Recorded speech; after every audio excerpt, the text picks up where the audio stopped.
Hi guys, samahan nyo nga na naman ako for today's mini vlog. Panibagong araw, panibagong ganap nga na naman sa buhay. Magluluto serye nga na naman tayo. For tonight hapunan, magluluto nga tayo dito ng tinola. Nagisa na ako dito ng bawang sibuyas at saka luya. Nang medyo brown na nga yung bawang sibuyas luya, inilagay ko na itong karning manok. Mekos-mekos nga lang natin ito ng magisa ng mabuti. At nung naging ganito na yung kulay ng manok, naglagay na ako dito ng pampalasa. Mekos-mekos nga lang natin ito ulit. Kita nyo naman na malambot na itong karning manok. Sabi ko nga doon sa pinagbilhan ko nitong karning manok, pang tinola yung pagkahiwa. Para sa akin pang adobo nga yung hiwang ganito. Ilinagay ko na itong papaya ng magisa rin. Tsaka nang lumambot na alam naman natin na medyo matagal itong lutuin itong papaya. At habang naghihintay ako na lumambot yung papaya, nagpainit na ako ng tubig. At nung malambot na nga yung papaya, inilagay ko na nga itong pinakulo kong tubig kanina. Less oras nga kapag mainit na tubig yung ilalagay natin kapag nagluluto tayo. At tingnan nyo naman, hindi pa nag 2 minutes, kumukulo na. Naubos na yung patis namin, kaya itong asin na lang yung inilagay ko. Mas maganda sana kapag patis yung inilagay. Talaga namang solve na solve ka sa lasa ng sabaw. Luto na nga itong tinulang manok, huling linagay ko naman itong malunggay. Tinakluwan ko na nga ito at pinatay ko na yung kalan. Fast forward na tayo kinabukasan ng hapon. Dumating na nga itong in-order kong kimchi. Namiss ko kasi kumain ng kimchi at masarap nga itong iulam. Pagkabigay nga ni Kuya Ryder sa akin itong parcel, nangangamoy kimchi na nga. Kaya naman ito, binuksan ko na nga agad. Sobrang maganda naman yung pagkabalot nila dito. Iwan ko ba ba't nangangamoy? At dito nga ako nagulat pagkabukas ko, basa itong lagayan. O diba, akala mo galing Korea, pagkabukas mo sabog-sabog pala.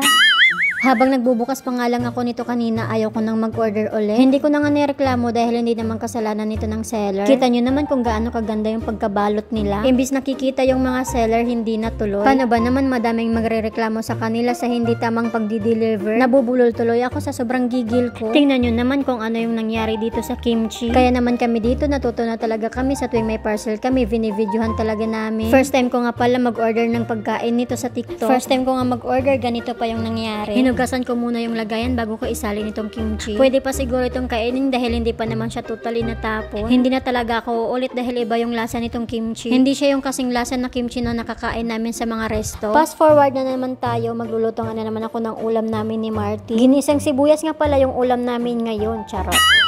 Mas masarap kasi pag maraming sibuyas. Nilagay ko na nga rin dito yung bawang. Habang naghahalo nga ako nito, naiiyak nga ako dahil sa sobrang tapang nitong sibuyas. Sa sobrang tapang niya, napaiyak niya ako.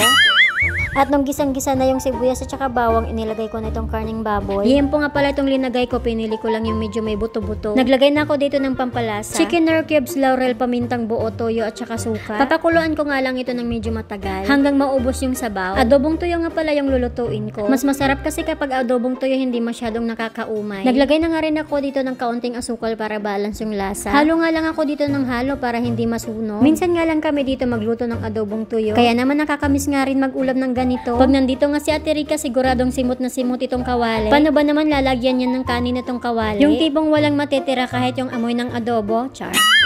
Pinartneran ko nga yan dyan ng kimchi. Kunti na nga lang yung kimchi dahil tinapon ko yung matitigas. Huwag kalimutan mag-follow, like, and share. Maraming salamat sa panonood. Yun lang muna for today's video. Bye!